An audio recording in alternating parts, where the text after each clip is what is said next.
Okay, so today we're going to do something a little bit different. I'm just going to be by myself, and I'm going to be building with some new technology that I've been wanting to try out. So today I'm going to try out Wasp, and Wasp is sort of like a framework that you can use to build other framework apps. So right now it's working with Node.js, but so you actually write sort of like this meta code, and that code is going to define the structure of the app that's going to be generated. And so basically what that does is it allows you to abstract things like authentication and email sending, which pages you need to be logged in for and not. What else does it abstract? The whole database schema. So there's sort of like an ORM type thing built in as well. And yeah, there's a couple of ways to get started. One is just here. You can make like a new app using, I guess, the Wasp CLI. Another way you can get started is with OpenSaas, and that's like a template built on top of Wasp that has, what does it have? So it has, of course, it has auth, then it has Stripe, and then it has an admin dashboard and OpenAI, sort of all built into that template. So that's most interesting for me. And yeah, and that's a free open source template. And then the other way you can get involved or you can get started with it is you can use Wasp AI. Oh, cool. Yeah, so you can use this. Interesting. So comparing it to small developer. Now, in theory, this should work a lot better than just generating the code for a regular full stack application because it's abstracted. And so you can actually generate the high level overview first in a small amount of code before going down that hierarchy and then generating each of the pages and components. So that's should work. This looks really interesting. So how do we get to the actual generator? Here, GPT. Okay, usemage.ai. So I think I'm going to try all three of these today. So yeah, let me just get started. Pretty excited to try this one out.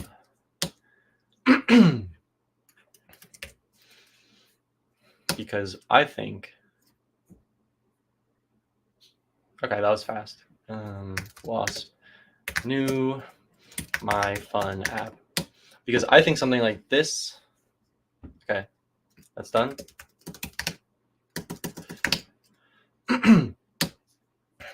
Wasp start. Because I think something like this would be a lot easier to pick up if you're new to making full stack apps. Yo, hey Pawan. Yo, Pawan, actually I was meaning to text you. How's everything going? Because I think this will be much easier for someone who's new to building full stack applications, especially if they want to make an app with like payments and authentication and let's say like the database backend and all of that jazz that you normally need to build in. And normally you have to learn separately how each of those config files work and all of the where to put each of the keys, and all the documentation is separate. So my hope is that for this framework, okay, so it just so basically I just ran this. What has it done just now? Well, it's taken the Wasp project, it's compiled it into a Node.js project, and this is the result. Okay, so here we have the app. So yeah, that's not very interesting in itself. What I think is super interesting is when you look at the code, specifically the configuration file. for this app, because you're going to see right away all of the things that you can just plug in super easily. So this is the main.wasp file, and you're not going to see that in any other type of full stack application. So what it is it is they call it domain specific language, which just means it's like a programming language, but it's for building something specific. In this case, it's for building full stack applications. So here we have initialized, defined the app. Yeah, so hey, not so human. So how does it compare with Next.js? So that is a great question. So I've been comparing a lot of the full stack, a lot of the stacks that people are using to make SaaS applications, and Next.js is by far the most popular. I think it's most popular because, one, there's like a big community and a lot of effort going into develop it. And then I also think Next.js is very popular because you can host it for free on Vercel without like even needing a credit card. So having a serverless framework like Next.js just makes it really cheap to host your first version. You could use, so in theory, Wasp would work with Next.js. So in theory, you could compile, they could make a compiler so that this code gets compiled into a Next.js project. They're not doing that right now. So right now, the way it works is this gets compiled along with your source files, and then that gets that goes into .wasp. That gets compiled into this here. So so that actually gets compiled into this app, or transpiled or whatever. It's just rewriting certain parts of the code to avoid you having to write some repetitive stuff. And so this here, if we look at this one, I think should be just like a normal Node.js, maybe Express application. So,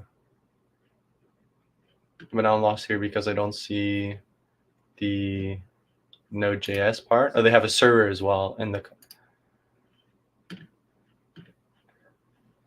So my understanding is that the whole thing just gets built into an Express. Yeah, so it just gets turned into an Express application once you're finished. I wish that it would turn it into a Next.js application, because then we can host on Vercel or Netlify or whatever. But the main advantage that you're going to see is that once you go to this config file, we can just add things. We can just add authentication, databases, and some other plugins really easily. Whereas with Next.js, you need to deal with all this middleware. You need to, yeah, you really need to mess around a little bit more if you want to install like Next auth or something like that. And we'll see that, I think, now. So what's next? There's a to-do app tutorial. But what I think would be really cool to try out would be, I think I just want to add like authentication to see how, because I guess I'm kind of feeling like that's really the main sell right now, is that the authentication is just so easy. And if that works well, that's already enough to use it in a lot of projects. So here you have the whole way to add, to define your data schema and build an application around that. But I just want to see how easy it is to add authentication. So to do that, we want to add just this code to the app. Let's see.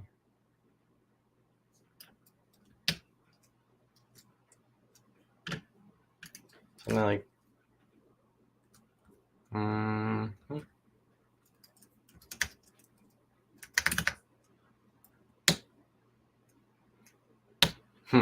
let's see if there's a VS Code extension for this. Wasp. You need to have a VS Code extension for everything. Okay. Good. No formatter. So why aren't my lines lined up? This one just needs to be like that. Almost. This whole thing needs to be like that. Okay. So this tells it to use username and password, and on auth failed, redirect to login. So I want to add login and sign up pages. Okay, this means I would actually have to add those pages in. Well, let's just do that. So I'm going to add those pages just by copying and pasting in the routes. I'd like that this is all in one file, personally. Some people might not like it, especially if you've been using, if you're really, really good with one framework. But I am a guy who uses a lot of different frameworks. So, okay. I'm going to make a login page. Let's hide this. Okay. Here, make source / login page.tsx. Not what I want to do. Here, move. Okay. Delete. Okay. Okay, so that's the login page. Okay, and it's literally just using this this login form component, which comes from built in with Wasp, because I like that. If I just want to ship something, I'm not going to spend my first day styling the login page. The interesting thing is that this shows up as undefined right now. So we're going to see in a minute if that gets resolved, if Wasp can actually compile that. So yeah, let's make a new file here. I'm going to call that sign up. Okay, and then sign up page tsx. Okay, so I've added here sign up route, login page, sign up page. And what I have not added is a user schema for the database. Didn't I? Here, this is it. And this schema goes in the same file as your routes, which I don't think any web framework is doing right now. It seems like a small thing, but okay, it's recompiling, rebuilding. It's not running it yet. It's a lot of stuff happening. Your Prisma schema does not match your database. Well, no, it doesn't, because I just changed it. So I guess I have to run this migration command. I don't know, add user. That's the thing about using Prismas. It really keeps you in line with database migrations. So kind of wish this part would be a little faster. But considering what it's doing, it's adding authentication into the application that we just built. I suppose that might take a couple of seconds. Not really sure what Oh, it says succeed already. What am I doing? So let's go to the application. Let's refresh. And we don't see anything here, but we have a login page. Okay, that's exciting. And we have a sign up page. So this took me, I went from this boilerplate app to adding a login and a sign up page in, I don't know, how long did it take me? Like 5 minutes. So, yeah, let's see. James, use a secret password. And I got a network error. Interesting. So I don't see any error here. Wonder why that could be. A network error. Nothing comes to mind right away. So if we look here in the inspector, which is the first place I want to look if I think about network errors, is that a request was made to the sign up API, backend API endpoint. My password was sent. Fortunately, I didn't use anything super secret. And the response, nothing came back. So what, something crashed? That's not good. What could it be? Is everything running?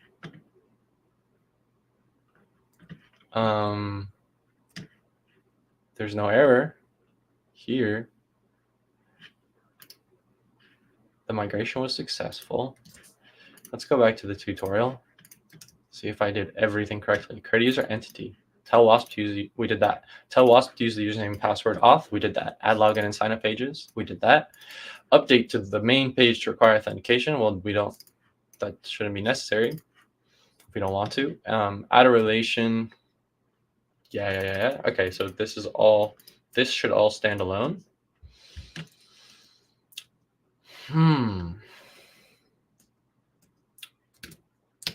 So next thing to do, oh, hey, not so human. So you say CORS error.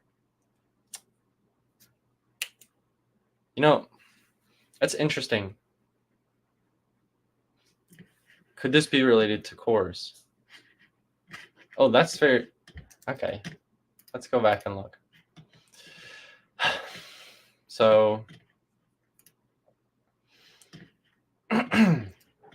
we have here a request coming from localhost 3000 to localhost 3001. Oh, man, I think you actually just, yeah, I think you might have just caught something. So does CORS block access across ports? Of course it does, right? Yes, in all major browsers except for Internet Explorer. A different port is considered to be another origin. Yeah. So, yes, you were completely right. Thanks for that. So we have a CORS error, and I guess important thing is to realize that we want this to work both on the my local setup and then also on production when I ship this. I was kind of hoping that it wouldn't do that on two different ports, but for now, because this could also be an issue when we ship it as well to production. Oh, hey Trojan Mango.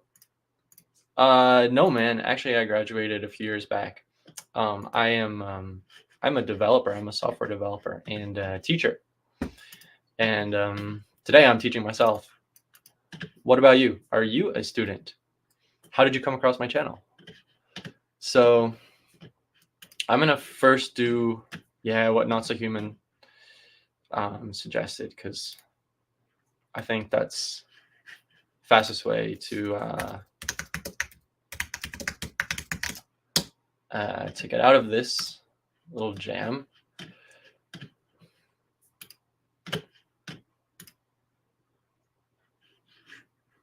Oh, that's awesome, man. This is actually the first time that I ever streamed on Twitch. I have a YouTube channel for a while, but I thought, I thought it'd be really fun to do Twitch too. Do you also stream anything? Do you stream software and game dev? Cool. Well, what kind of stuff are you working on? What kind of programming languages do you use? Let's see. Okay, so that's in. So I want to get the course on block. Do I need to configure this? Or does it just bypass all course? Yeah, that's cool. Have you ever, Trojan Mango, have you ever used TypeScript? Do you use TypeScript as well? Oh, Rust and Python. What is HFT? Hey, Stargale. Welcome. I'm just making an app right now with this new framework called Wasp, and I was able to make this sign-in page in like just a few minutes, and it's still having this network error. Oh, right. Okay, so you're doing a high-frequency trading project. Okay, that makes sense. You might want to use Rust and Python for that. Solidity. Cool. Yeah, I've done a little bit of Solidity. Solidity is actually completely different way of thinking from JavaScript, of course, but the syntax is really similar. Yeah, I'd love to do some smart contract stuff with you sometime. So I need to unblock course. I have installed this extension. We can test it. I hate course. Like, I get it, but there's got to be, it always sneaks up on you from behind. Oh, what did I work on in smart contracts? I worked on I've just made an NFT collection on Cosmos platform. So just like a collection of NFTs that can be assigned, owned by different people, and a few basic smart contract functionalities. Anyways, so let's see if these work. Okay, course is working here. Let's see what this is actually doing. So we're gonna spend 5 minutes making a login page and then 20 minutes messing around with CORS. So CORS is allowed, and it's going to example.com. Yeah, so I don't see why I really don't want to be playing with CORS right now.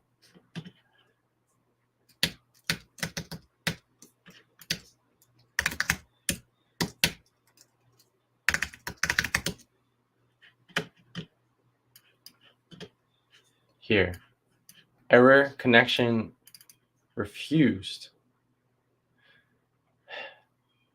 That doesn't seem right.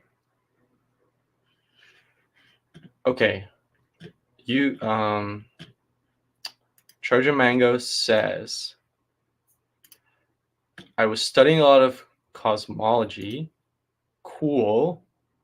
If you teach yourself string theory, what kind of jobs can you get? Are there jobs you can get? The only jobs working with string theory are academic. Yeah. Not exactly my area of expertise. I have a few friends that work in physics, a couple in quantum mechanics, which I think would be closest to string theory.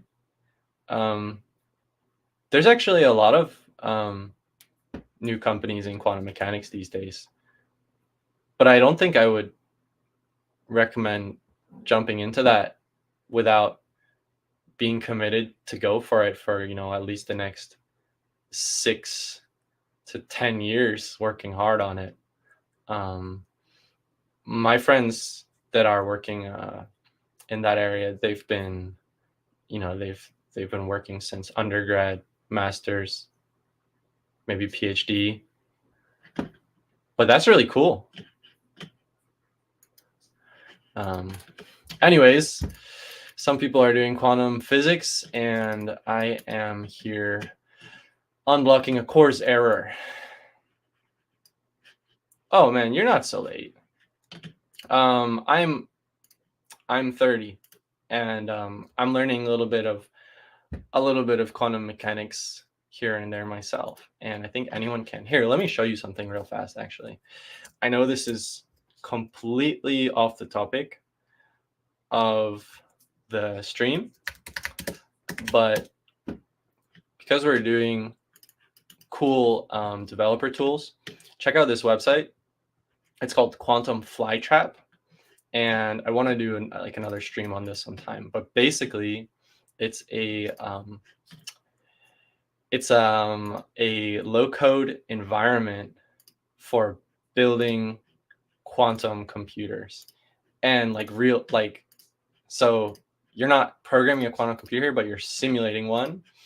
And let's see, this is the lab, but they have a whole bunch of tutorials as well.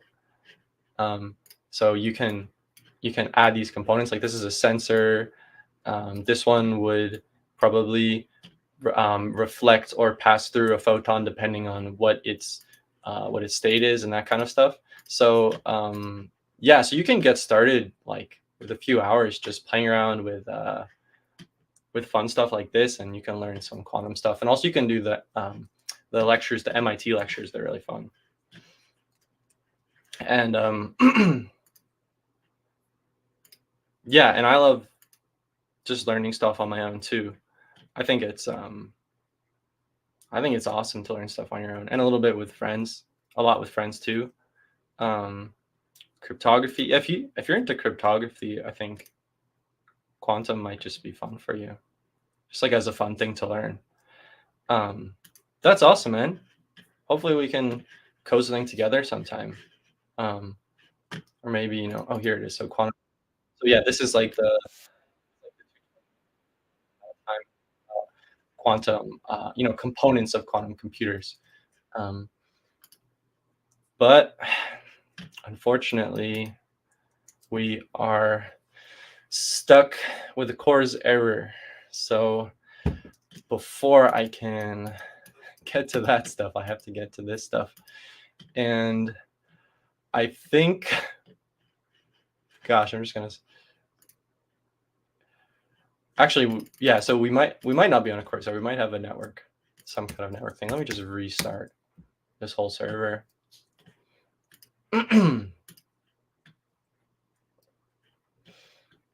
Okay, so we got Vite running on 3000. Okay, we have network here. So Vite's running on 3000, but we should have a backend. Okay, server listening on 3001. Okay, that's why I'm on 3000, because I'm in the UI.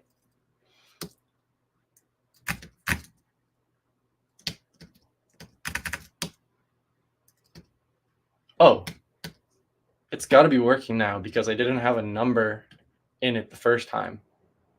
So interesting. Okay. That's great. Let's see if it works. Okay. So what happened was basically I added authentication into the application through this configuration. Then this thing, this Wasp start, is supposed to be restarting, refreshing as you build along, and it did that. But I had to kill it and restart it for the backend endpoints to start working for some reason. They were crashing, and I don't know what that was, but it was just a restart. So you'll figure that out very easily. Oops, should we sign in? I think. Oops. What is the actual route here named? It's called login and sign up. Wouldn't want to get that mixed up. So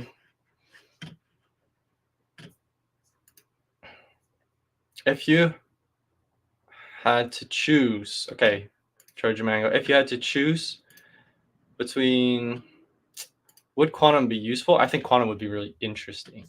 I think it's probably the most fascinating thing you can learn that involves math, in my opinion. But if you want to learn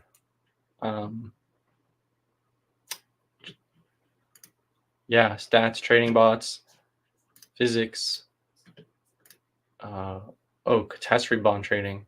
Yeah, that's something I know nothing about. But the good thing is, like, if you're curious, everything sort of comes together. And who knows, if you learn two different things that seem completely unrelated, you might come up with some breakthrough. That's so cool. I'm really interested in learning all different kinds of stuff as well. Like right now I'm just messing around with the new coding framework. Okay, let's try it. I think I did this already. This is the sign in. Go to sign up. Okay, perfect. So it exists. Probably forgot my password.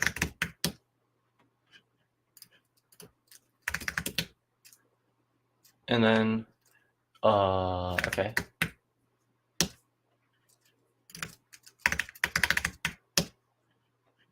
Oh, and now I am signed in already? Okay, interesting.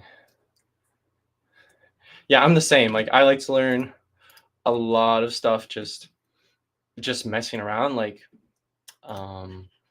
try out a lot of different things. Like I'm trying out every single framework for building web apps, literally. So that's why I go on the stream, because it's like if I just learn for 1 hour, and then I go to something else and something else, I may forget it. But if it's on here, then I might remember it better. Other people might say something to me, and we can learn something together. I think it's really important to do something with what you're learning, to like engage with it. So not just reading the material, but actually building something so that it sticks with you. And that's sort of what I'm doing. So this is the app. And in order to add authentication to the app, I just had to add in this. So what we can do is, like, if we wanted to, I don't know, what kind of app would we want to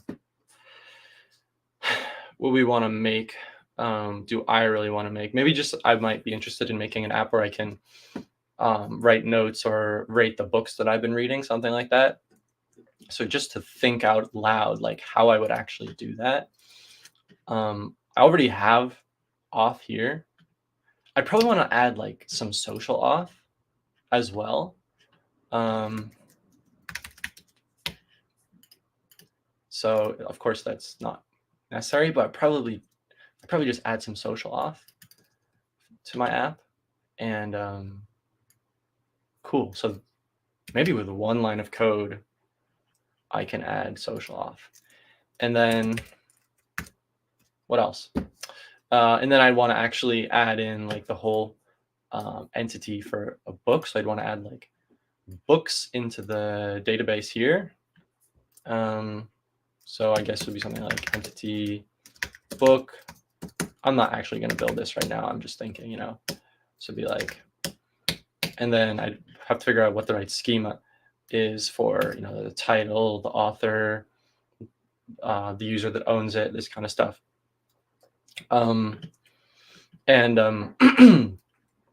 Yeah, and then I'd add in some more routes for those pages, and then there's one more bit which is like fetching data. It's sort of like how you can update the data, but that's also pretty simple with this. That's cool. Yo, Trojan Man, that's really cool. Like, do you ever do you have a website, or do you ever like write about that kind of stuff online? Do you blog or tweet or anything like that? So I'm not going to do that right now because I want to try out this, which is the template that they provide, which is sort of like this starter template that I just started from, but it's way more, it's got way more goodies in it. So we have like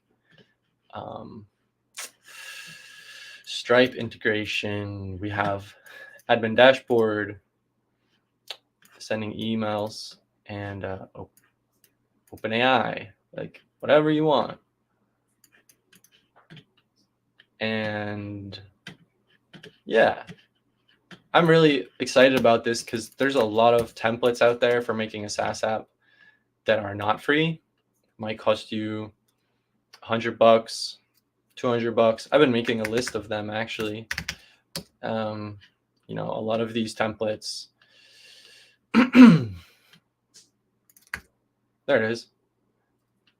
And you know, a lot of them are like $300, $500, 300, 200, $100, and I just think it's great if there's a high quality, free, open source template where people can just go to make their simple SaaS app. So let's get started.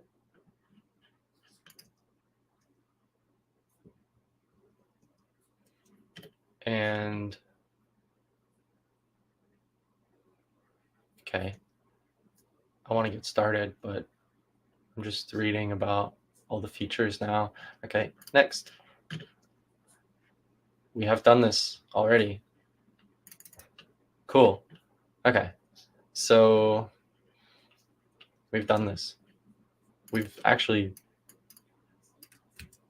did almost that before, but it was slightly different. Because before we did Wasp new and then the name of the app I want to make. Okay, so I'm going to do Wasp new. I'm just going to say my SaaS app. Go into that. Cool. They mentioned something on the website about this not working with M1, something not working with M processors in Mac, but I haven't had any issue with that. Maybe it's just Rosetta working. So, okay. Huh? Oh. So that's not the right way to do it.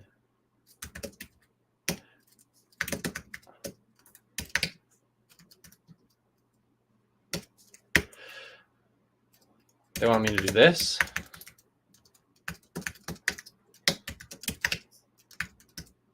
Cool. And then Wasp new.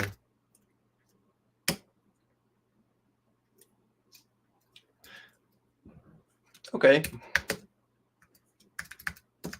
My fun B2B SaaS.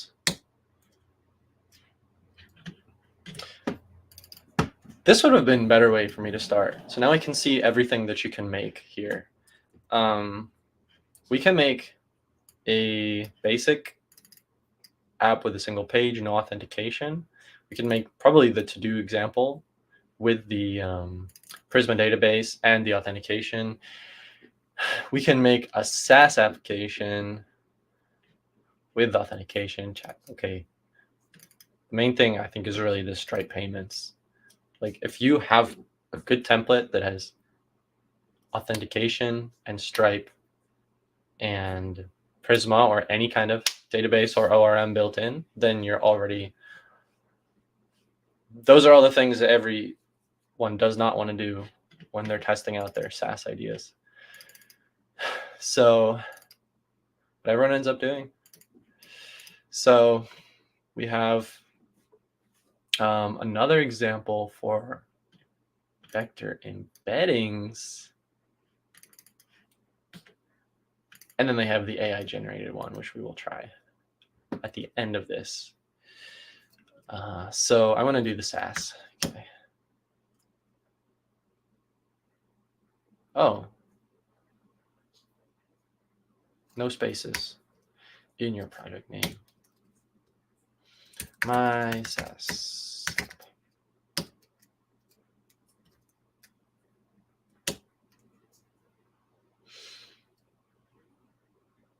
Position yourself into the app's root directory.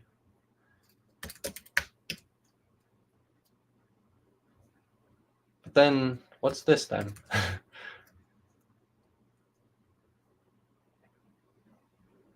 Oh wow, this is a really different experience than the first time I made the Wasp app.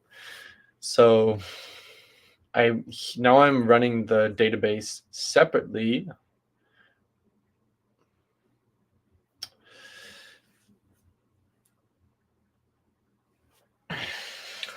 Migrate dev. Yeah, okay, you need to do the migrations. Okay, once the database is running, they need to create a .m file from the template and run the app. Got it. So did the last one not have a database from the tutorial? I'm actually wondering now. I kind of assumed that, no, it did run the database somehow on its own because I didn't start the Prisma server. Right? Is that how it works? So we have this database.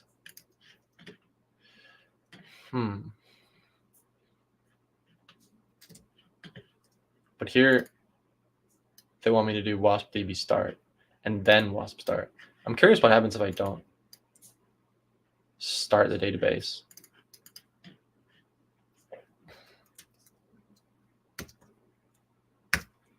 Okay, let's try it. cd my SaaS app. What's here? It's an app and a blog and tests. And that's why there's this extra directory. It's kind of excessive for me. I wonder where it puts the blog. Because if I run it like this, if I run it like,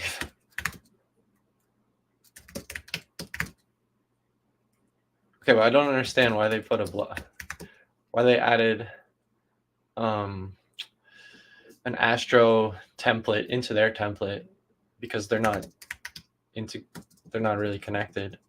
So I would just have to go to my website /blog and then I would have the Astro blog there. But I think there is a README here, so I can check that out and see if it says how they want you to use it. This is a README for the Astro project. Okay, so they literally just copied a Astro template and then put that into the same directory as their template. So I'm going to go to the actual Wasp app, which is here. And now I'm going to run. I just want to see what happens if I don't run wasp db start, because I like to break things.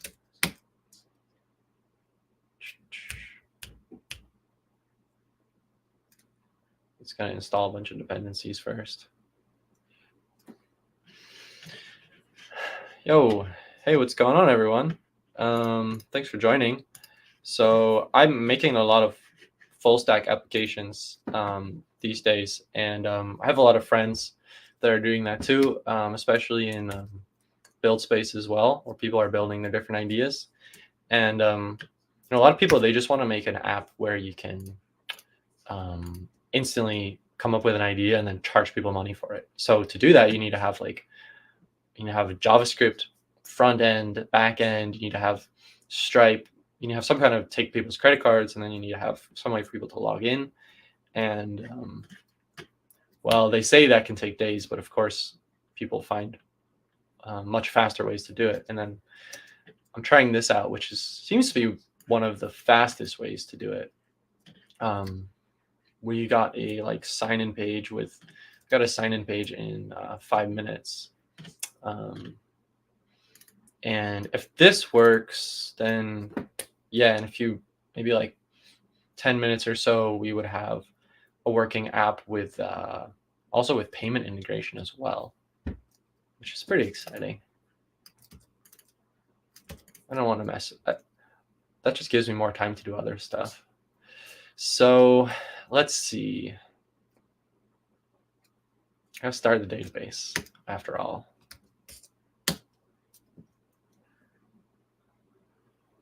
I need to have Docker running.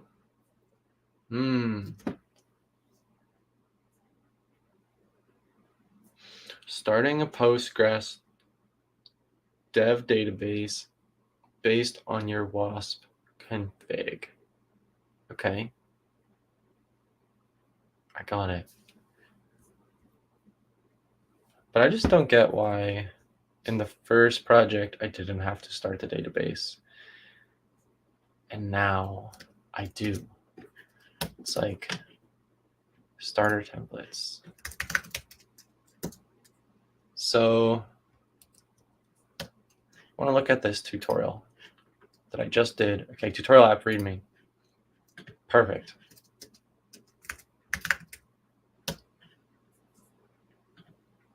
This one has the database completely running transparently because you have Wasp DB migrate dev. And I didn't need Docker or anything. And now, for the different template, they want me to use Docker. What if we do the to-do app instead?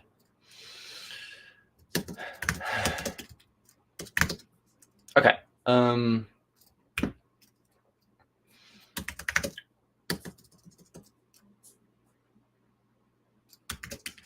So to do this, I'm just going to need to write wasp new to-do app, and then I go to to-do TypeScript. Great, that's what I wanted. Here, I don't need the database. The question is why.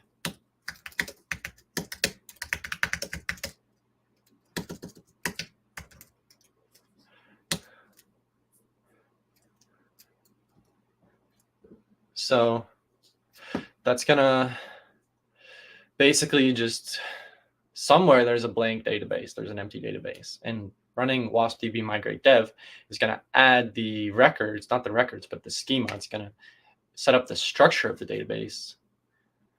It's gonna set up the structure of the database to have the records for the users and the to-do items and all that stuff.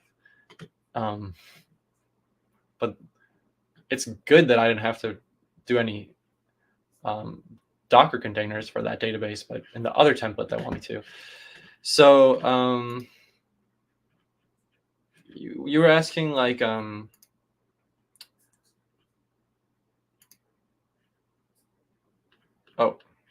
yeah, where were we? Comments going through. Did I ever work for any smart contract companies?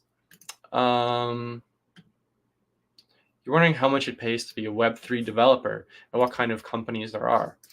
Yeah, that's a great idea. I mean, I think it's really fun. And I think, honestly, right now, there's a lot of hype in other areas like AI. So that actually means that Web3 developers are really needed.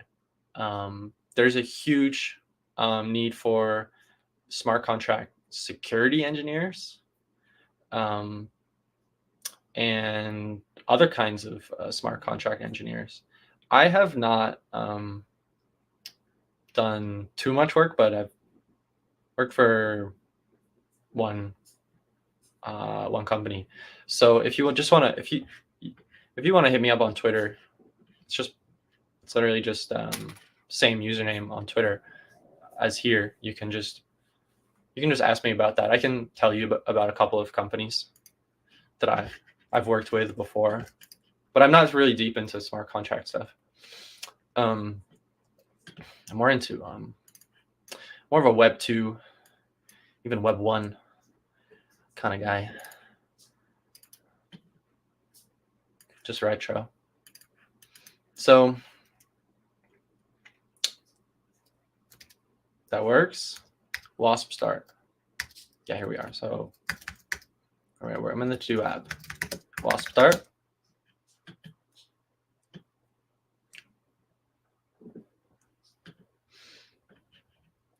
Okay, I think nothing's running, right? Let's see if this to-do app works. So there shouldn't be an account with my name. Perfect.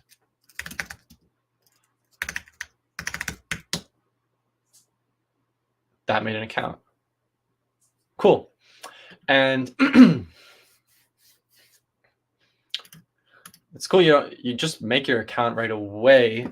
However, if this were like a real production application, you would really expect that they would add in email verification. So I'm wondering if that's something that comes with the OpenSaas template. I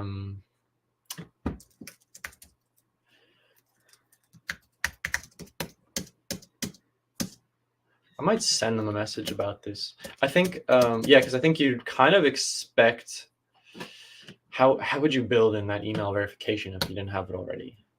Yeah. And maybe look in the documentation and see like full stack. Email verified plus social auth in a few lines of code.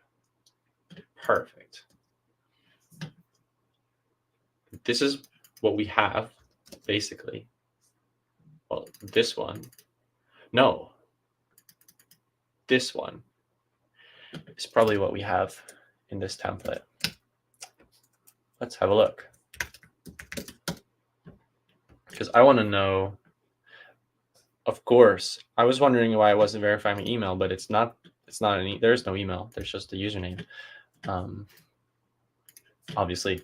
So I would choose the other authentication method for that. So let's go to like the Wasp config file here. Okay. And this is the code for the to-do app. It's really not that much code for basically the backend. This is the backend. There's a couple of other things that are part of the backend, which would be just these two files to get the tasks and to create a task, to update a task, to delete tasks. This kind of code I don't really like. This is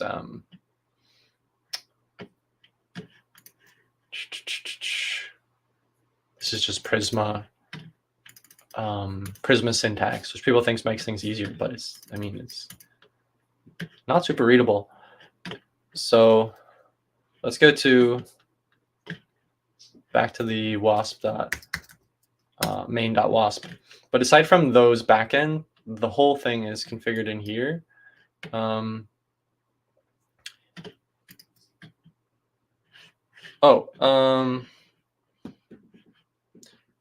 No, I haven't heard of MEV. What is that? So basically,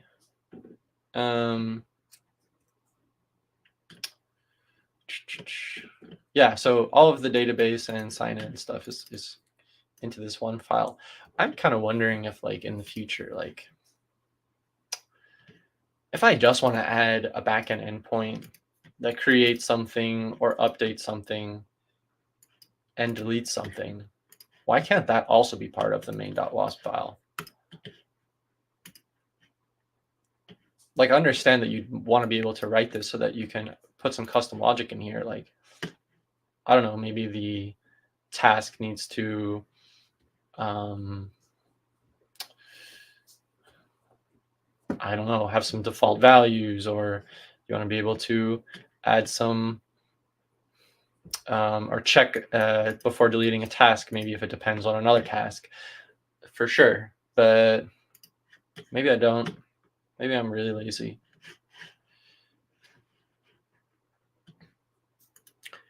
Is there a type of way to front run in crypto trading with smart contract programming?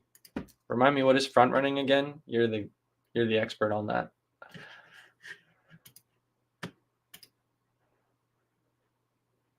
And apparently, yeah, smart contract security is it's really important to understand. It's a really in-depth, something you could high leverage skill. So,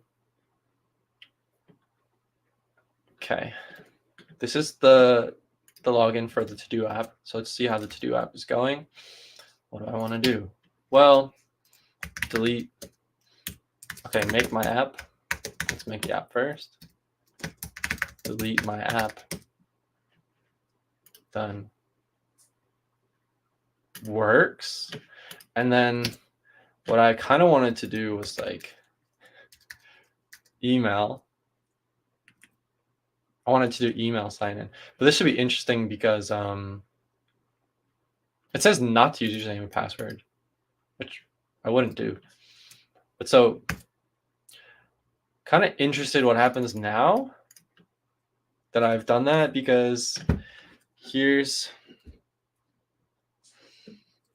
oh, okay, so looks.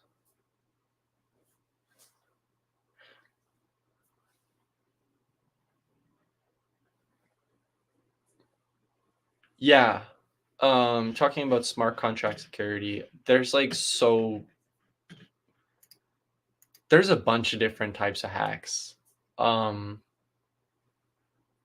think a lot of what it comes down to is, like, obviously there's just bugs, but then there's the fact that, you know, smart contracts call each other, and then it's possible for a smart contract to call another smart contract, which calls the first one, and you really have to make sure that everything happens in the right order in smart contract security, because if it doesn't happen in the right order, then you can't guarantee that the money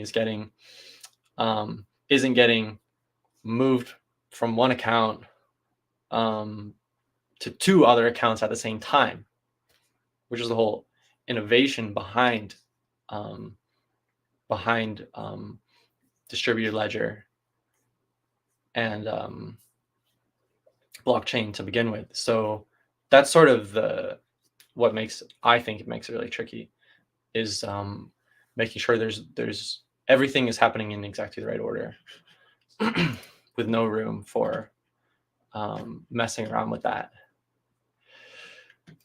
So this app does work. I've changed the email, and I'm gonna basically, perfect. Okay, so the WASP part, it failed to compile because I just changed the authentication method, and it's looking for database fields that didn't exist, because when I migrated the database, it was set to username and password. Let's migrate it again and see what happens. Wait.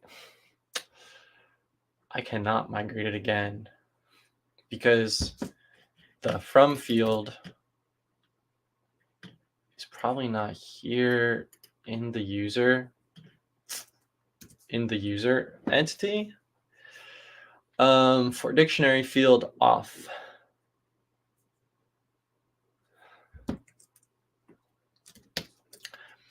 Let's go back to the docs. By the way, I'm not an expert on any of that stuff I just talked about. It's just stuff I picked up from, or stuff I've almost forgotten from work I did previously. So we have adding authentication here. I want to add this auth into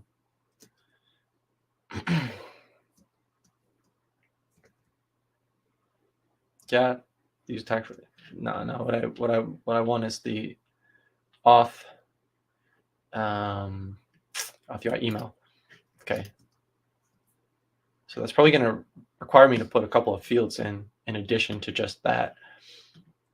Where it says you can just do ID, you can read more about how the user entities connect to the rest of the auth system. Let's see the from field. Here. Okay, so methods, email. Oh, okay. All of this needs to go in here. You need to have a from field in here. You need to actually, when you uncomment this, you actually need to go to this page and read what it says. Fine. So you need at least from field, email verification. Good. Yeah, password reset. Now that's nice. You just say what you want.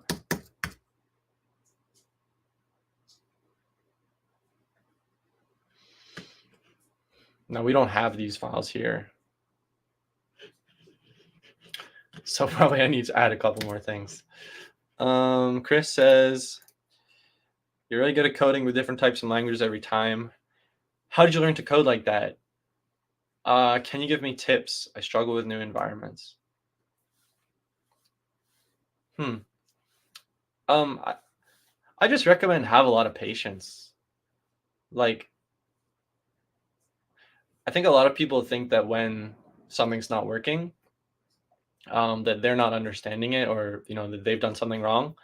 I think like oftentimes things are just not made in a way that's very easy to use, and everyone else is having the same confusion as you. So yeah, that's why it really helps to like ask a lot of questions to other people, go on forums, Stack Overflow, and like see what kind of stuff other people are struggling with, because you'll realize like everyone's kind of confused about the same stuff. Like I got confused about CORS again, or I didn't even see that, and that's the thing that just like happens every time to everyone. So yeah, just recommend a lot of patience with that. I have no idea what I'm doing.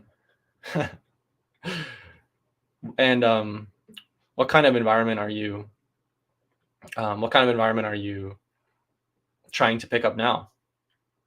Maybe I can guide you to something for that. Okay, we're talking about crypto front running.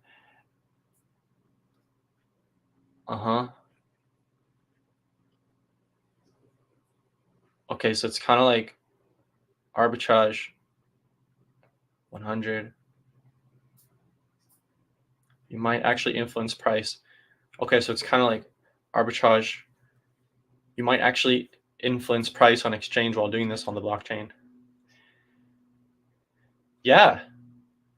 Well, the general concept, I know people that do that. I don't do that. If I knew how to do that, I would do it, and I would have more money than I have. That's all I will say. But I also enjoy what I'm doing. I don't really enjoy fintech. So they have like email verification and password reset here. And then they have these functions called get verification email content and set password reset email content. Okay, so is that just the content of the email? That seems like it might just be like I might not need that. It really needs the from field for sending those emails. This will be really interesting to see how easy this really is. So email verification route. Okay. Yeah.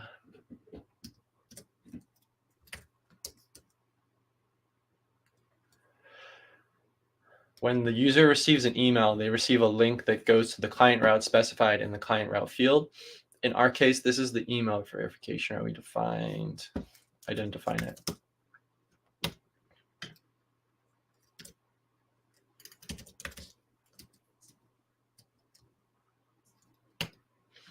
Oh, yeah, of course. So you want to have routes for all of these things.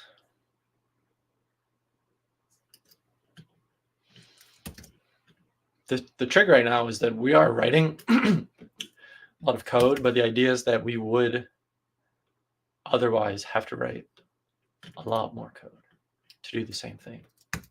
That's the general premise of this framework.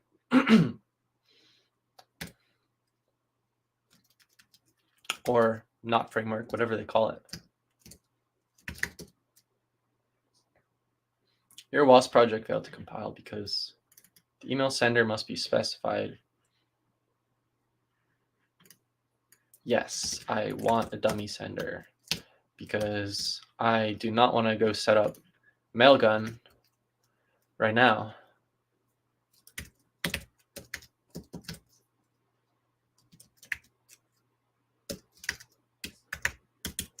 Something like that.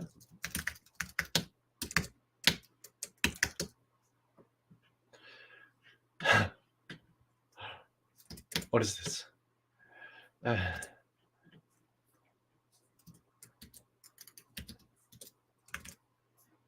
Here.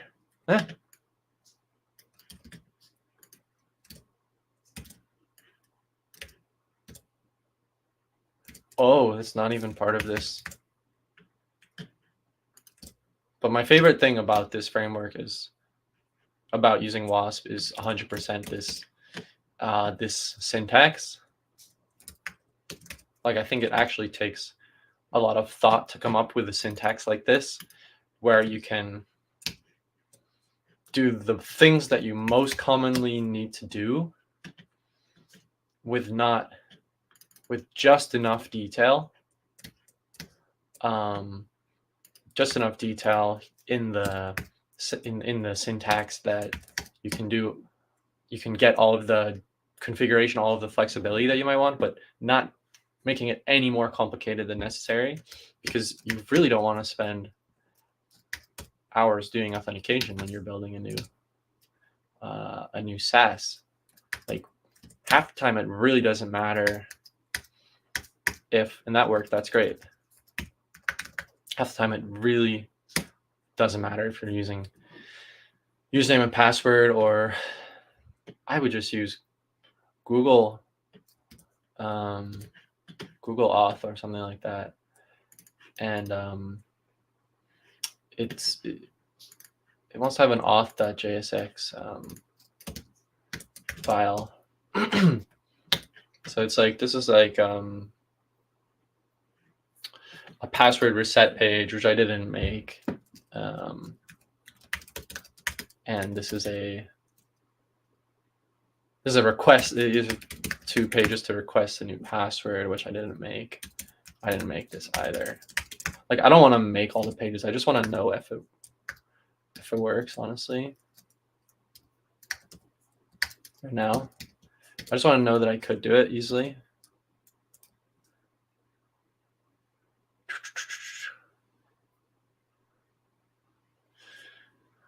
Request password reset page.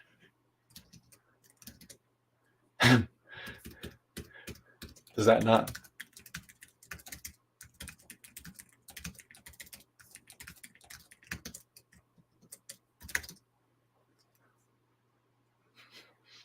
Oh, of course. Okay. So you need these pages.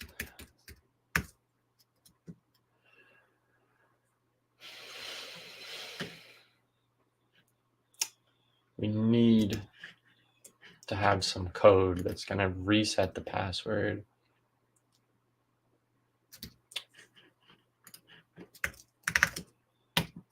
We need to have that. So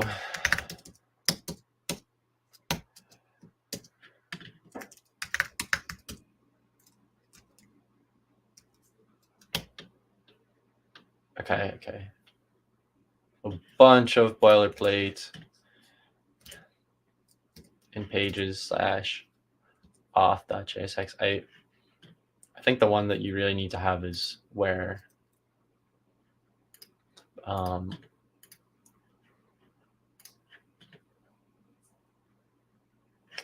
do we need to have these for the app to run?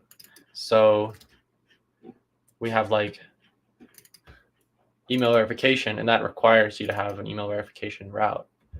Do we even need to have password reset? We need to have email verification, and when that comes, the user needs somewhere to click in the email to come back to once they verified. And so that's why this whole thing is important, and that's why I need to at least define what they're going to come back to after they click reset password, which is a form where they can reset their password. So you do kind of have to put all that stuff in to get this working. So that's going to go in source pages auth. Like I don't have pages. Okay. Pages. Okay, new file. auth.tsx. Okay. Cool.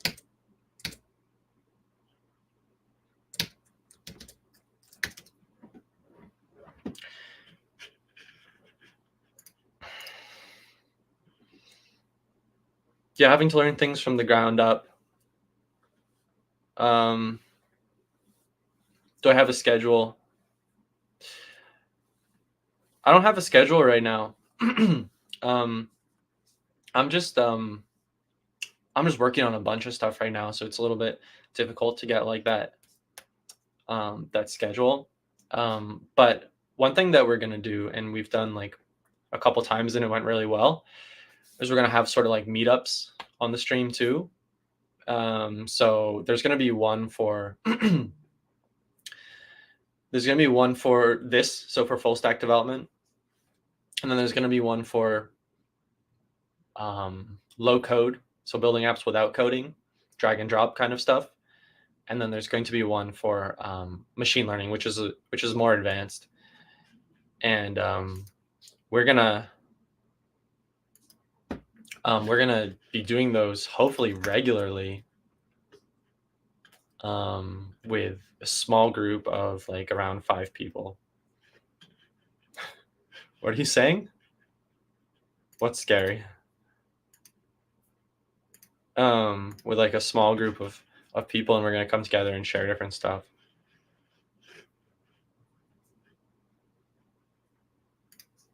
I don't know, man. I think it's hard to win at the. I think it's hard to win at that game. I think it's hard to win at trading.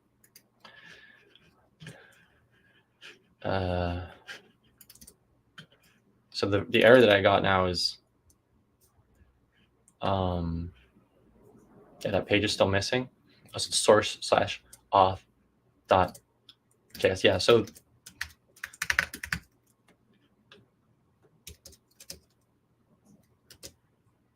there's one file here that it's missing, and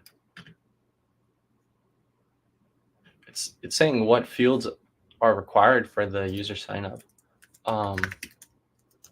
And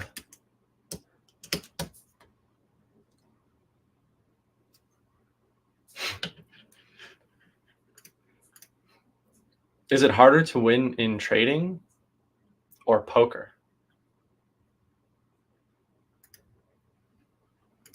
It's harder to win in trading or poker. That's a good question. I'm going to leave that up to the chat. So can I just skip the user sign up fields, or will it get mad at me? Because that's just adding an address for the user, which is not needed in my to-do app.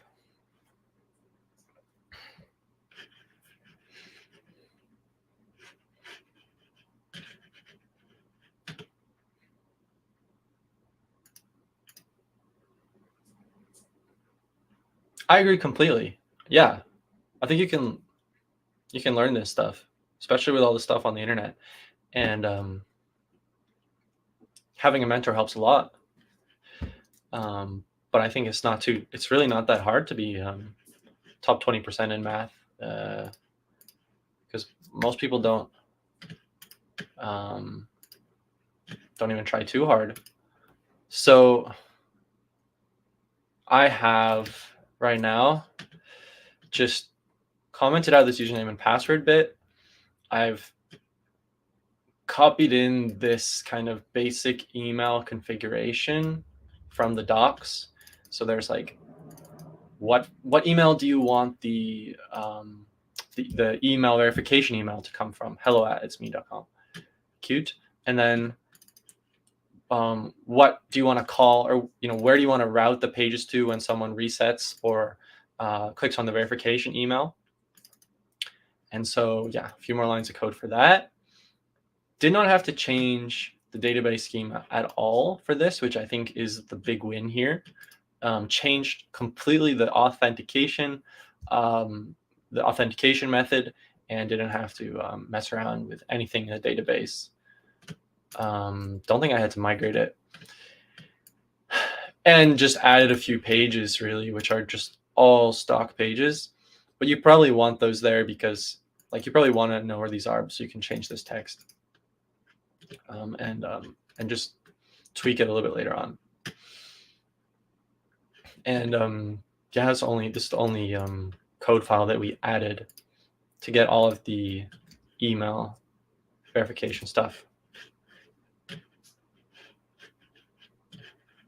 Where am I? I think you can learn it in less than a year. He says special light says, is this Wasp like XML? Looks a little bit similar. It's similar in the sense that what you are doing here is you're writing more of a hierarchy, more of a structure than you are actually writing code that does stuff. It's more of a markup language than it is a like XML, than it is a programming language. Actually, looking at all of it right now, it's basically markup. Like, you're defining the names of things, routes. It's very functional in that way. It's not procedural. And yeah, it's like XML, but the syntax is looking like JavaScript, which I think helps. You could probably do almost all of this with something like XML. But I think stylistically, people are preferring this kind of curly brackets and stuff these days. Good question.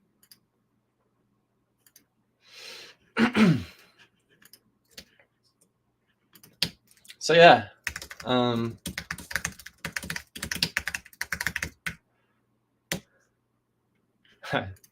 sign up.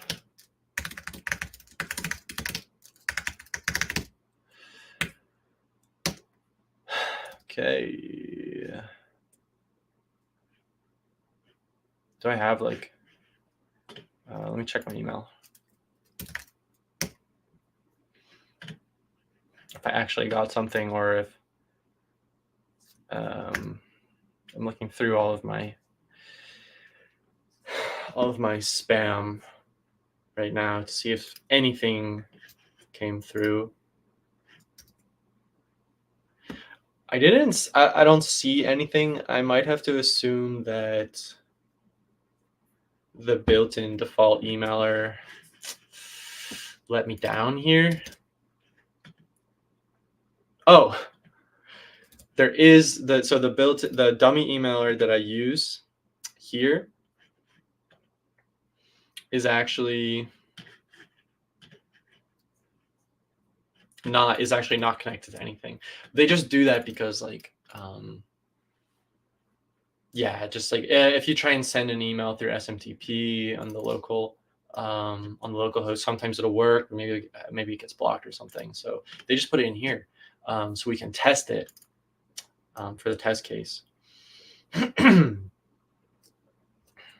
And so yeah, the way to test that would be just like this. But we could easily switch this for, I think, SendGrid or Mailgun right here. I don't even know. But anyways, and then this would work. You just need to actually get an API key for that. And then we go here. It's actually gonna work. We have a question that said you're deciding what package to use. And I think you may also be talking about frameworks here too. Do you prefer speed and easy to use code or more options to customize it to your liking?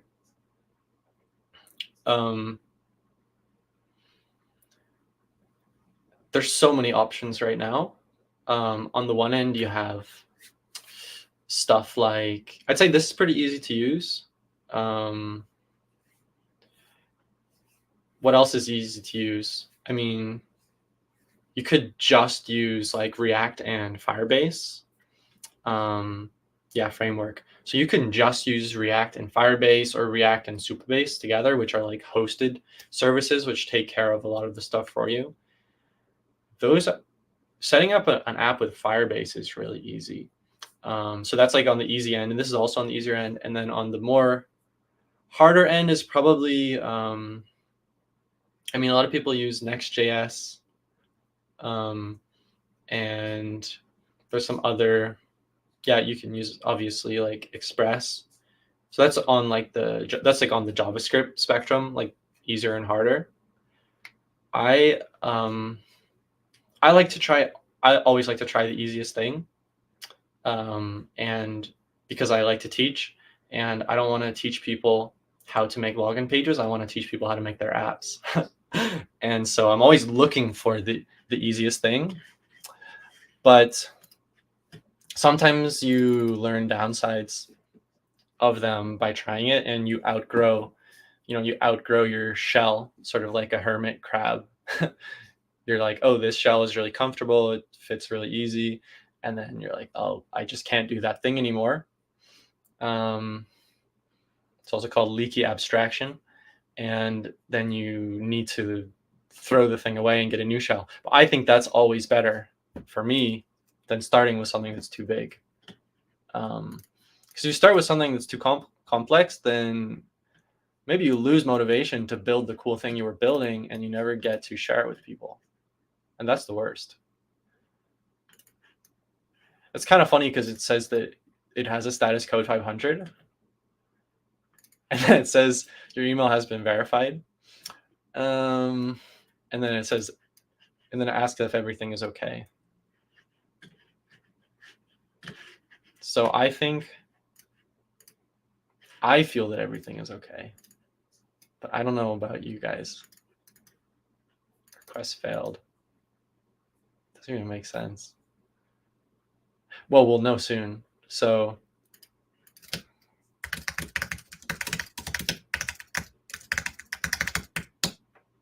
okay. So in the end, everything is okay. And that's how we put email verification into the application.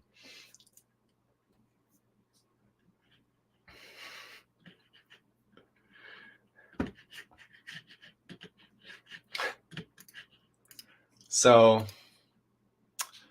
that yeah, that's how we make like a really simple app with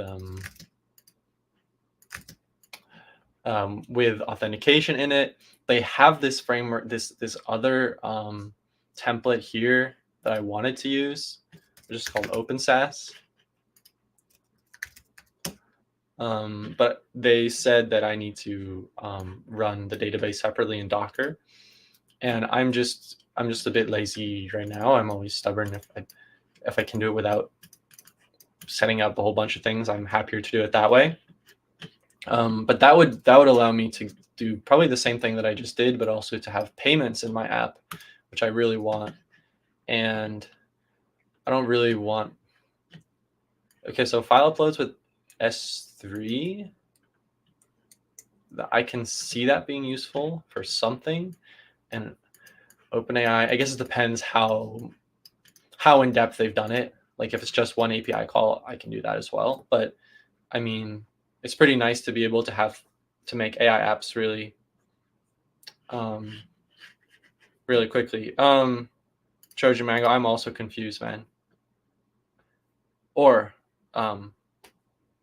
woman, or whatever. But I'm also very confused. Never know what I'm doing. Let me know if you figure it out. So, I think I may come back to this one rather than having y'all watch me set up Docker right now. I could do it. I think it will be fun, and I think it will work. But I've already done a lot of work just now, just getting this this app working, and I'm feeling pretty like I've just learned a lot from that. I think the main stuff that I've learned is like you can add features pretty easily into your app and do a lot of the initial basic work you need to do just by editing this file. It definitely cuts in half the amount of code you'd have to write, at least, compared to a Next.js app. It doesn't remove the confusion entirely, but it's saving me time. And this is pretty this is all pretty standard, the rest of it, the login pages and stuff. So I'm going to try one more thing today, which is you can actually auto-generate this file and other files using AI. And that's exciting because when you create a system that is going to build an app with AI, you get limited at some point. It gets confused. You say make a to-do list app and it does it fine, and then you say, okay, make a to-do list app where I can put my to-dos in a hierarchy, and then suddenly the AI starts failing. Well, that's just one example, but it's especially going to start failing if you say to ChatGPT, make me a React app, it'll succeed. But if you ask it to make a React app with authentication and a backend database and payments, it's just going to get confused because it doesn't know the structure to put in an app for that. It's even confusing if you're a person. So this is exciting because if it does this correctly, like if this Wasp thing really makes it structured, makes the whole app more structured, then the AI should catch on to that. And this is an open source tool that, so GitHub Wasp Mage. This is an open source tool. Not sure if it's this one, but they are prompting. They're somehow prompting ChatGPT to generate. Oh, here's a commit that might be useful. Here's, oh.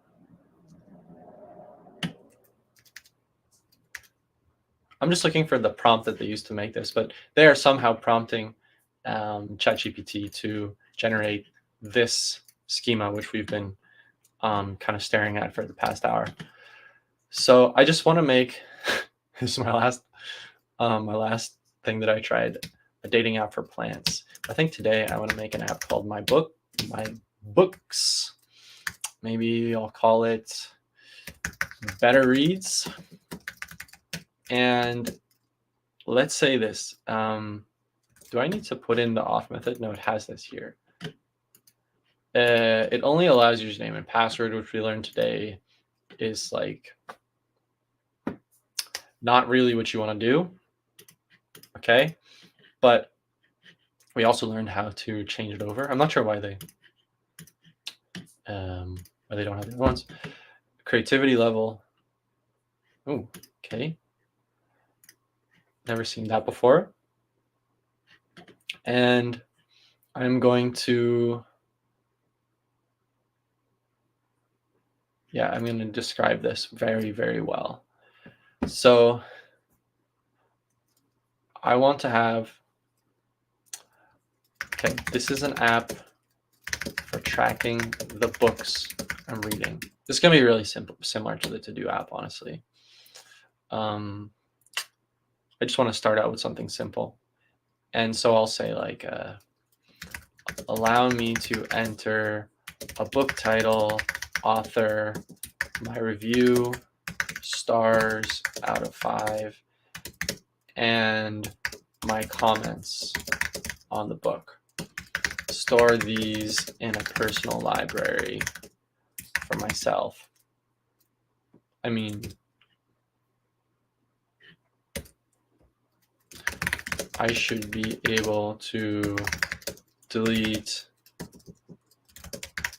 browse, and let's say, and search my book reviews. That's going to be interesting because then it has to actually think about how the search is going to work. So when we click start, so they're just letting you use tokens here, their own tokens. And I wonder if this part was just generated statically without AI, or without an LLM, and then it's generating the rest of the app now. Yeah, because here, now it's adding in the rest of it. Okay, so this part was, I don't think this was generated at all by ChatGPT, this first part. It's just the name of the app, some basic setup, and the authentication stuff, which we specified, and the login page and sign up, which are all standard. Now this is what it's added. It's adding multiple pages, and it's adding a lot to here. It's adding a schema. It's adding that user has multiple books, and each book has title, author, review, which is an int, which is what we asked for, comments, short, relation to the user, backwards, and then user ID. Yeah, that's normally how it goes, is to have both of those. Okay, 2 cents of ChatGPT, and yeah. So then you have add book, delete book. These are the actions, is what they call actions. Just there's really similar concepts in other frameworks as well. This part is not very specific to Wasp. And then queries. These two are queries. Get books, search books. Yeah. So I would have like 2 pages. Is exactly what they did. One is the dashboard. One is the for all the books. One is the route to view one particular book. It'll be interesting if it lets. I didn't ask it to let me edit reviews, and I don't see a way to add. I don't see a way to add reviews, add anything to the database either. So we're gonna have to see if it did that. We can delete them. Okay, so this is for book. This is like a book page to see what's in a book, the author, the reviews, and the comments. And on the dashboard, we do have an add book. Okay, fortunately, I was thinking maybe I did specify that you need to be able to add books, not just browse. So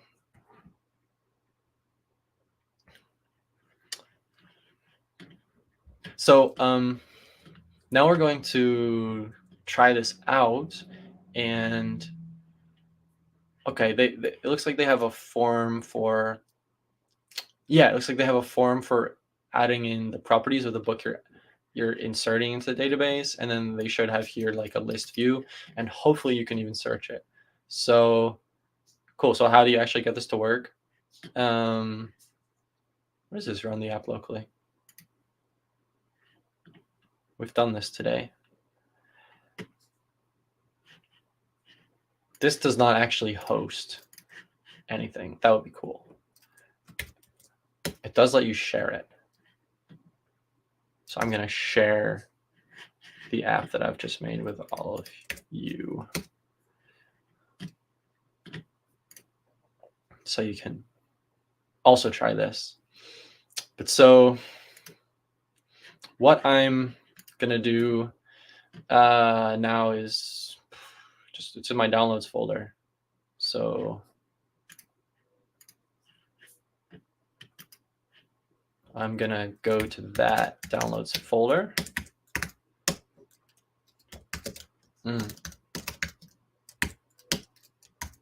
Then I'm just going to guess. So it's interesting. You don't have to do like npm install and stuff. I'm just gonna do wasp start. Hopefully that's enough. It's gonna do the npm install for me, and then it's going to convert that almost like meta app code, really the Wasp code, into the backend and the front end, which is similar to what a lot of ORMs out there are already doing. However, they also handle authentication, and anything that allows you to build out auth easily is really welcome. Really welcome by me. So that has finished installing the dependencies.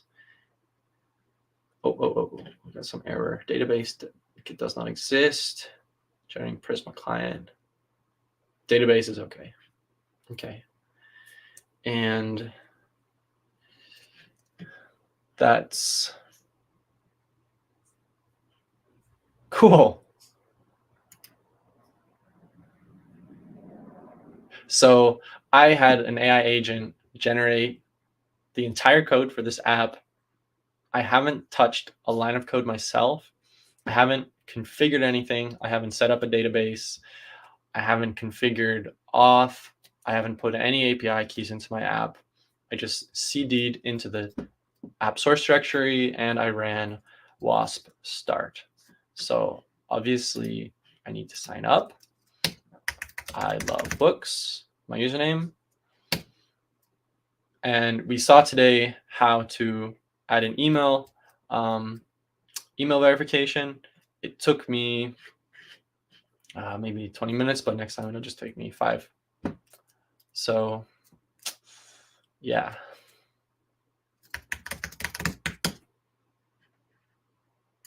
And that failed with status code 404. That's not what we wanted.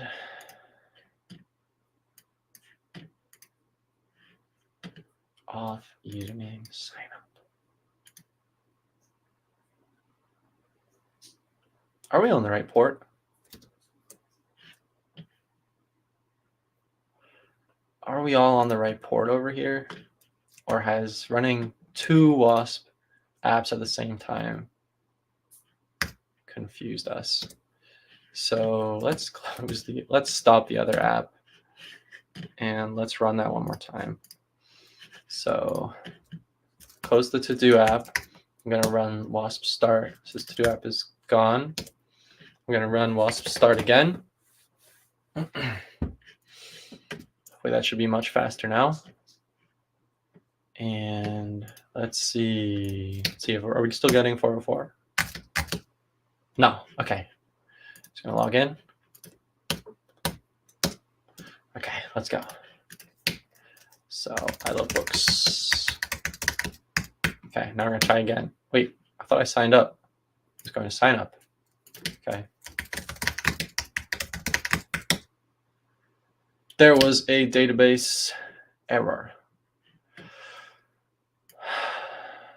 So the table main.user does not exist in the current database. Why doesn't it exist? Well, we're gonna have to think. There's either two reasons that I can think of. One is that it's actually not in the schema, which it should be. Here's my code. It's right here. Either I need to do some kind of migrate. So wasp db migrate, was it? Wasp db migrate dev, yeah. So it says it's just removed tables. It just removed user. But the problem that we had was that there was no user. It's always going to come down to something with the database or Prisma.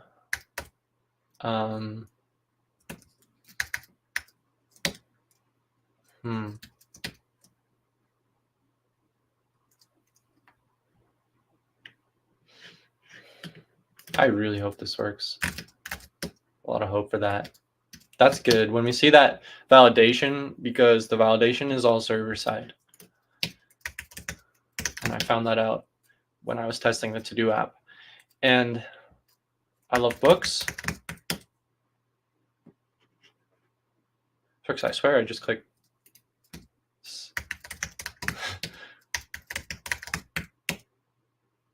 Yeah. Okay.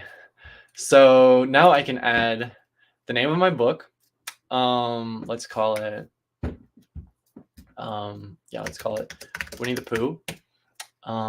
Who's it? A.A. Milne? Milne, let's say Milne. And then comments. This was a great adventure. Okay. This should be like stars. So let's give it a 5 out of 5. It should limit it to 5 because that's what we said. It shouldn't allow us to go up to 500. And there. And one of the cool things with Wasp is that like it does that instant update. It abstracts that away too, so you don't have to worry about like updating the table. Now that could also be annoying in some cases, but that is handled for you in the code. And I thought there was going to be another page where you can see the book, but if we look back here, it's probably that like, see here, there's another page called, there's another page. And then here you have book. You should have a book component or just this div really. Okay. It's interesting because it did add another page. So if I would go to like,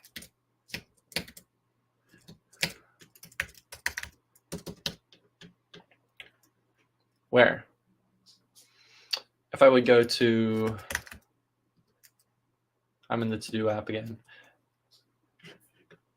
I haven't even opened this. I haven't even opened this project yet because I didn't need to change a single thing. But if we would go to the Wasp, the main.wasp file, and here go to book, there is a page which is like book/book ID. Now, I don't know the book ID. Is it 1? Is it 0? Is it 2? Is it something completely different? We have no idea.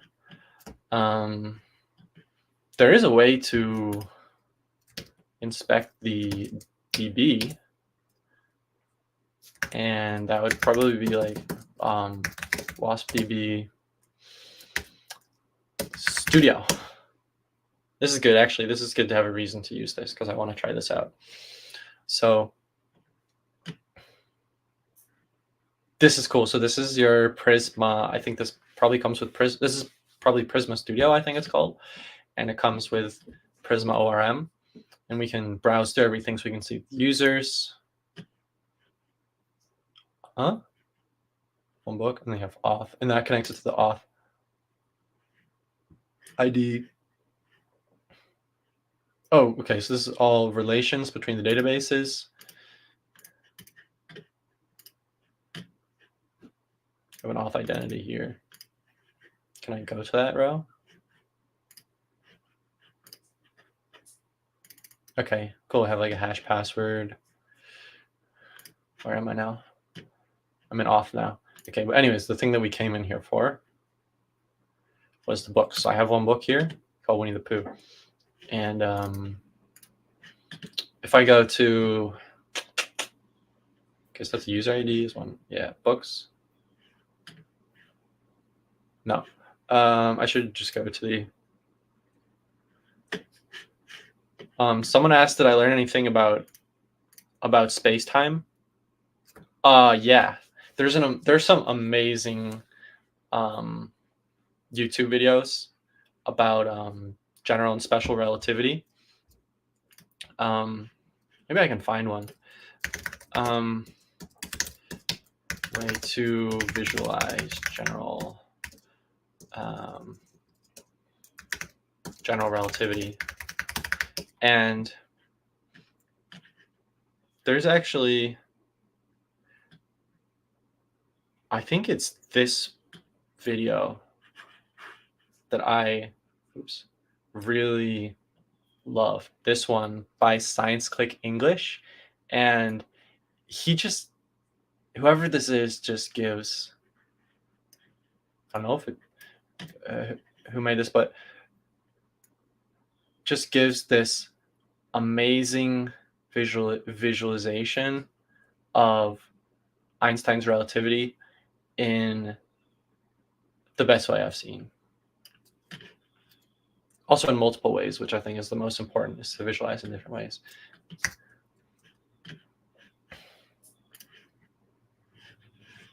Yeah, check out that video by Science Click. Yeah, I can share that.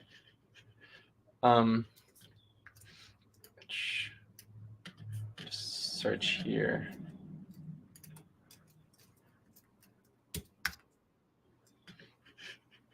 Completely in love with this video. And then another thing that you can check out is called by the man himself, and it's just called Albert Einstein General, and it's just this book. This one. You can just read this book. Yeah, it's also great. Not, you think it would be really long. It's not long at all. It's a couple hundred pages. So I came into Prisma here into Prisma Studio because I wanted to see if the book page actually works. And I'm going to refresh this page so I want to be able to, here, so I can go to book. And there's a book here. And the book should have an ID, right? The ID is 1. So that means that in my app, if I go to book/1, like I kind of expect to see,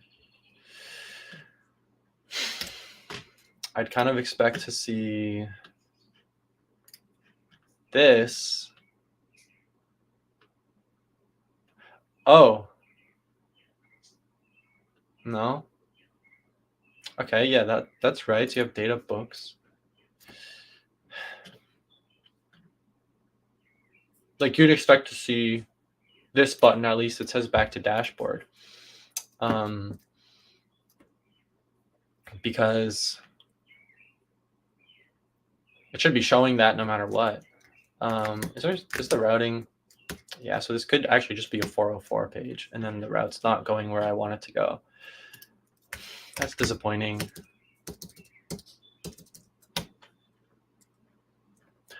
/book ID. Oh, wait. There it is. Ah. Okay, cool. Oh, did I read that?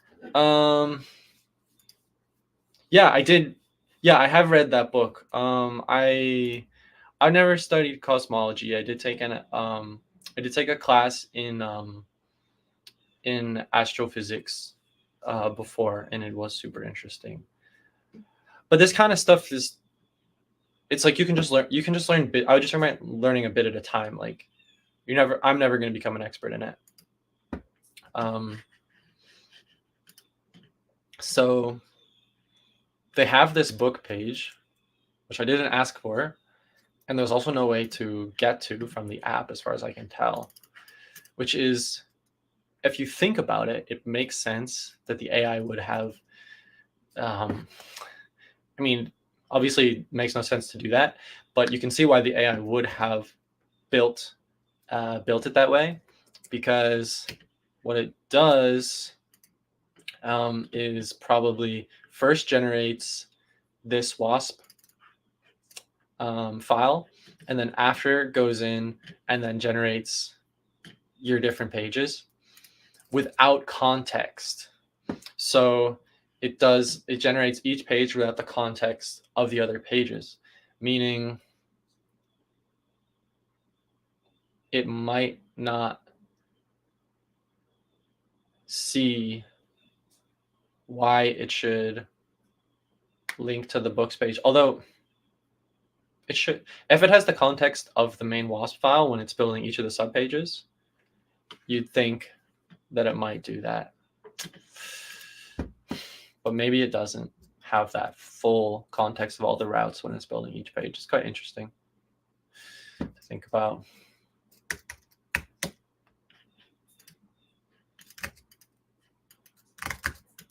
This search is sort of a failure.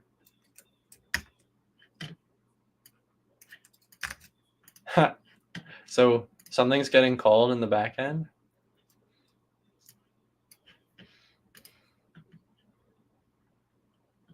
Interesting. It is returning something. What if I do this?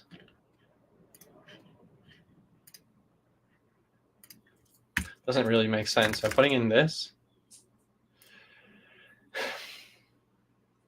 What is it doing? I don't know. So here, I put in nonsense. It searched for undefined, and then it got this. So actually, the search might be working, but the search keyword field might not be working. And we can kind of look and see why. If we have like a book, dashboard,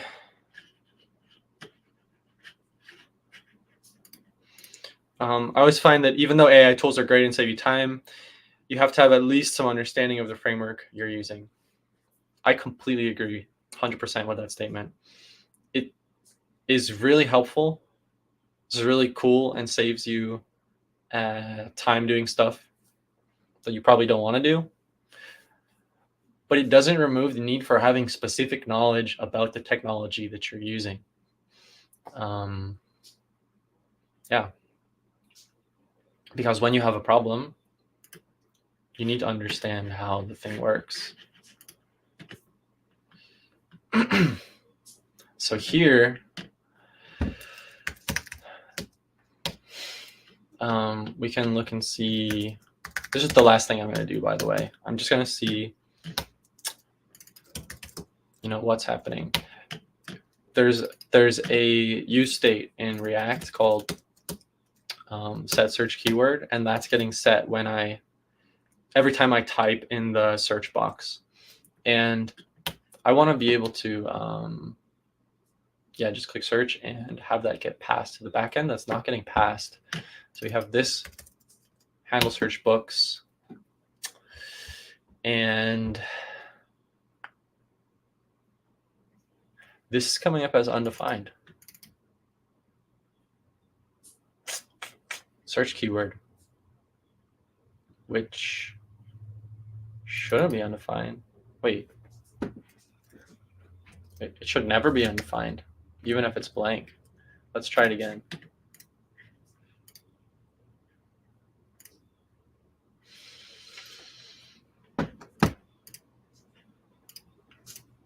Very interesting. Meta values 0. So I don't really know at all what's going on with this search books function. We have to look into use action, and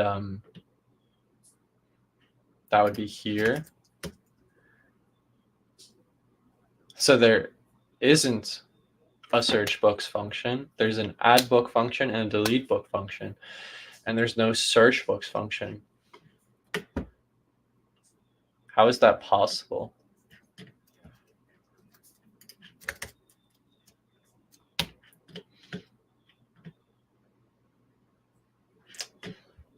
So in main.wasp, there should be search. There's a search books function. Oh, okay. So of course it's not an action. It's a query. So this is using use action. But the question is, like,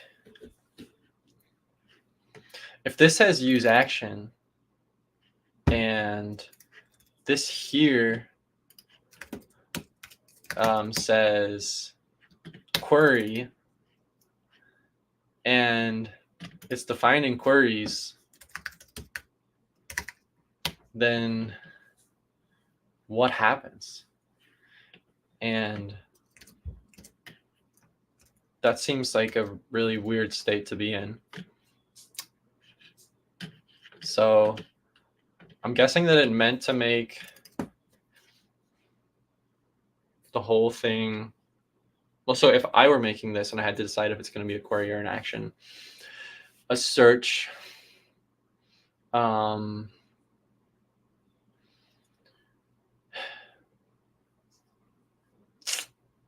so you have get books and you have search books as queries.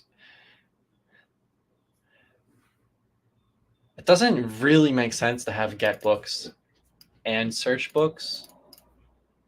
If you think about it, like, okay, if there's nothing to search, if there's no search field, then you want to use get books, and if there is something, then you want to use search books. But then you might as well just make search books return everything if there's no search query at all. So here the only thing that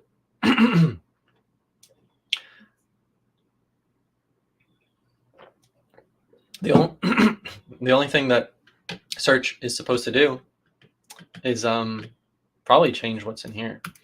So when we're doing get books, we could just combine these two together, and we could just use search books instead of get books always, because this query, what's it called, this search keyword is going to be, let's check it out. This search keyword is going to be blank. It's going to exist, right? So I don't really want this. We would just want to make sure that it changes when it's supposed to. So I would say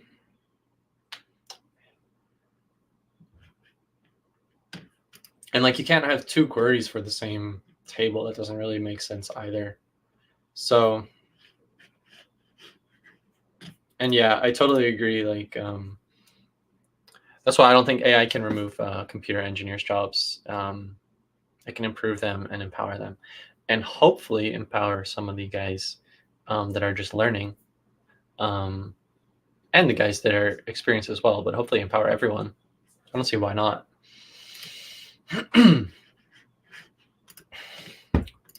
So yeah, we do have like a bug, and I think we can just replace, so the use query that can that have a parameter that's passed to it. So like, can that change depending on the search keyword? So you have like automatic CRUD. I think that's what we're kind of looking at. So there's a use. So we have like a use query here. Man, this is the most boring. This is really the most boring part for me. Anything with CRUD. So you have queries and actions, and we need to read the documentation for queries. And I need to see like what I would need to change. Okay, so we have get all tasks and we have get filters. Oh, perfect. Okay. Okay, this is really similar to what we have. We have get filter tasks. We have all tasks and done tasks. Okay, cool. Yes.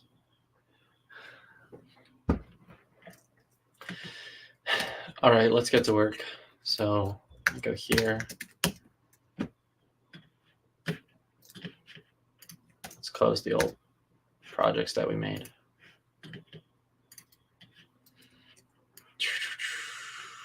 This one. Better reads, right? And I just want to change, first of all, the main.wasp file. How's everyone doing? Everyone hanging in there?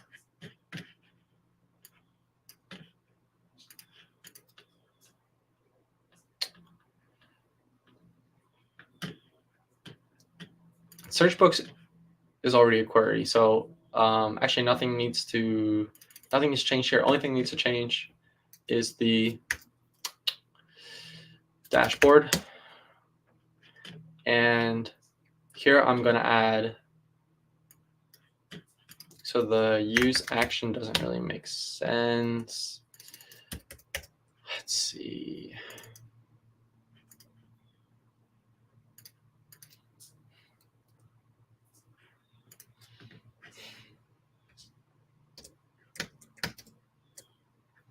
This is where it all needs to come together.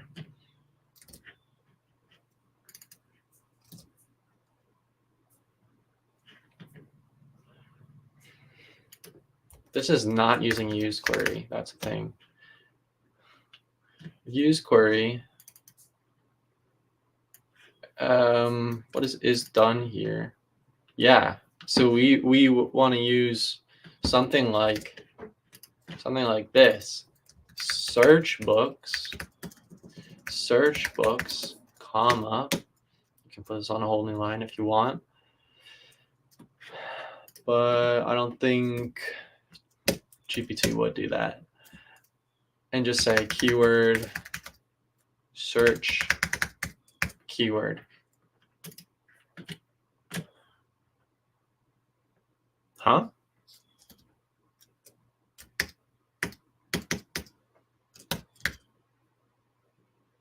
Okay, so we have a beautiful white screen now.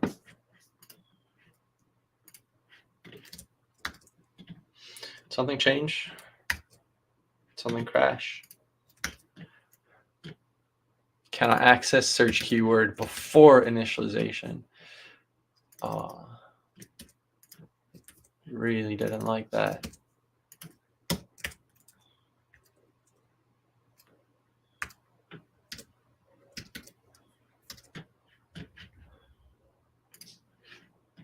Interesting. Oh. Oh. Huh.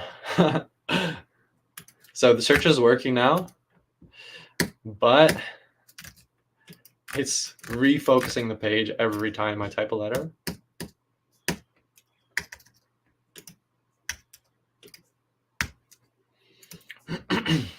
And I think that might be a Wasp thing. So we can see that that works. Now we have two options. We can either get it to work on search, or we can get it to work on we can just have that be like a text filter. I'm wondering if we would do the first way, do we have to have two use state? Yeah, we might have to have two use state hooks. I'm not sure if there's another way to do it. And then if we just do this, well, it shouldn't really be defocusing.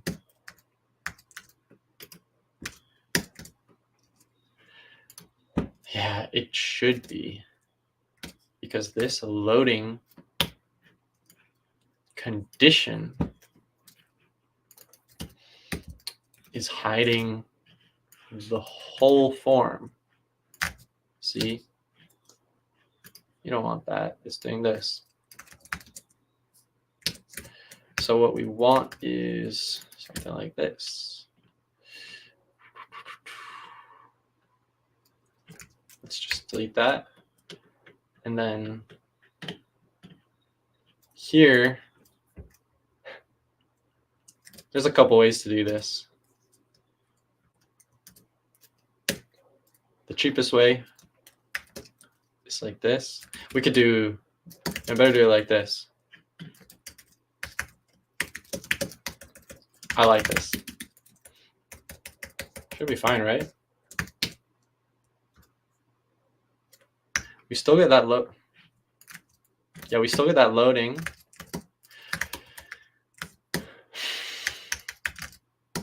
But now we can filter.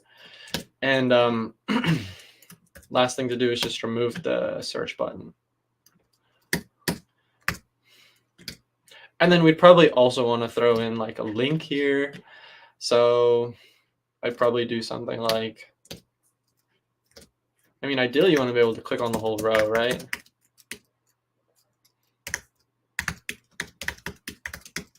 Right?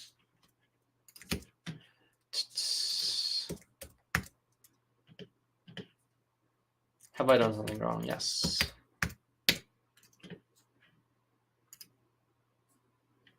Yes. Good. And back tick.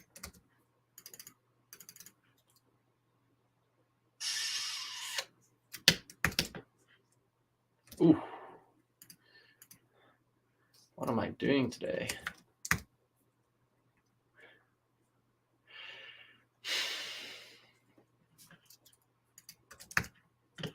We're really close to finishing this.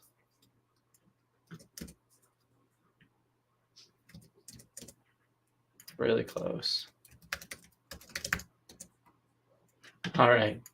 So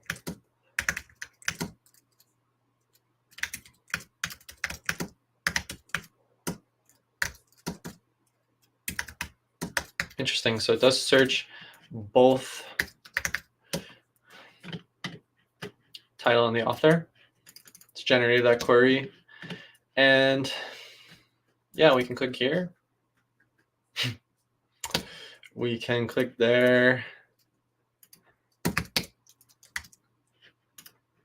Hey, come back here. Didn't refresh before. Okay, and something was cached. All right. Yeah, cool. All right, so let's say Jamie cookbook, Jamie Oliver, 5 out of 5. Delicious. Okay, so we add that book. That gets updated. We have this. Back to dashboard. This. Delete a book. very interesting. It's deleted it. And so we can probably delete from here too. Interesting as well. Well, that's about it for today. So that's how you can use Wasp to make some apps. I like the authentication part of it a lot. It's really good for that. I wish that it would also support Next.js and not just Express.js.